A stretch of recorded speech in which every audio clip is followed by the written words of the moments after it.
আসসালামু আলাইকুম গাইস, আজকে চলে এসেছি আপনাদের জন্য গরুর মাংস রেসিপি নিয়ে। তো আজকে আমি রান্না করব গরুর মাংস। এখানে সব কিছু কেটে রাখাই আছে।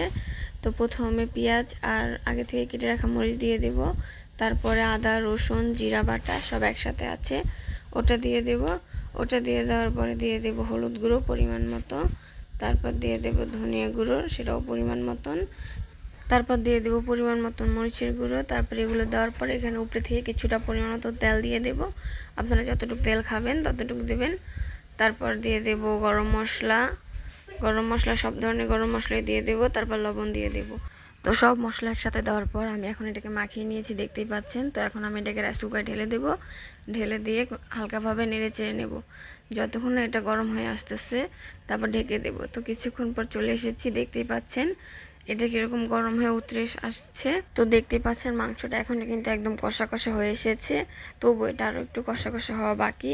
কষা কষা হওয়া অবধি এটাকে আবার ঢেকে রেখে দেব। তো আমি এটাকে ঢেকে রেখেছিলাম। তো এখন এতে অ্যাড করে দেব আলু। মাংসটা খুব দ্রুত সিদ্ধ হয়ে গেছে, তাই এতে ঝোল দিয়ে আর সিদ্ধ করব না। তাই এতে আলু দিয়ে এখন আবার নেড়ে চেড়ে নেব। এরপরে এতে অ্যাড করে দেব পানি। তো পানি অ্যাড করে দিলে আপনারা যেমন খাবেন তেমন নামিয়ে নেবেন। তো আমার এখানে হয়ে এসেছে, দেখতেই পাচ্ছেন আমার মাংসটা একদম পারফেক্ট হয়ে এসেছে, কালারটাও সুন্দর হয়েছে এবং খেতেও দারুণ হয়েছে।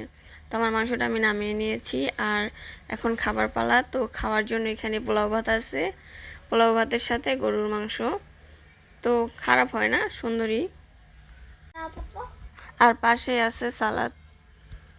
তো এই হচ্ছে আমাদের আজকের আয়োজন। আশা করি আপনাদের সবাই ভালো লাগলে অবশ্যই সাবস্ক্রাইব করুন, পাশে থাকুন এবং পাশে থাকা বেল আইকনটি প্রেস করে দিন। আল্লাহ হাফেজ সবাইকে, দেখা হবে পরবর্তী ভিডিওতে।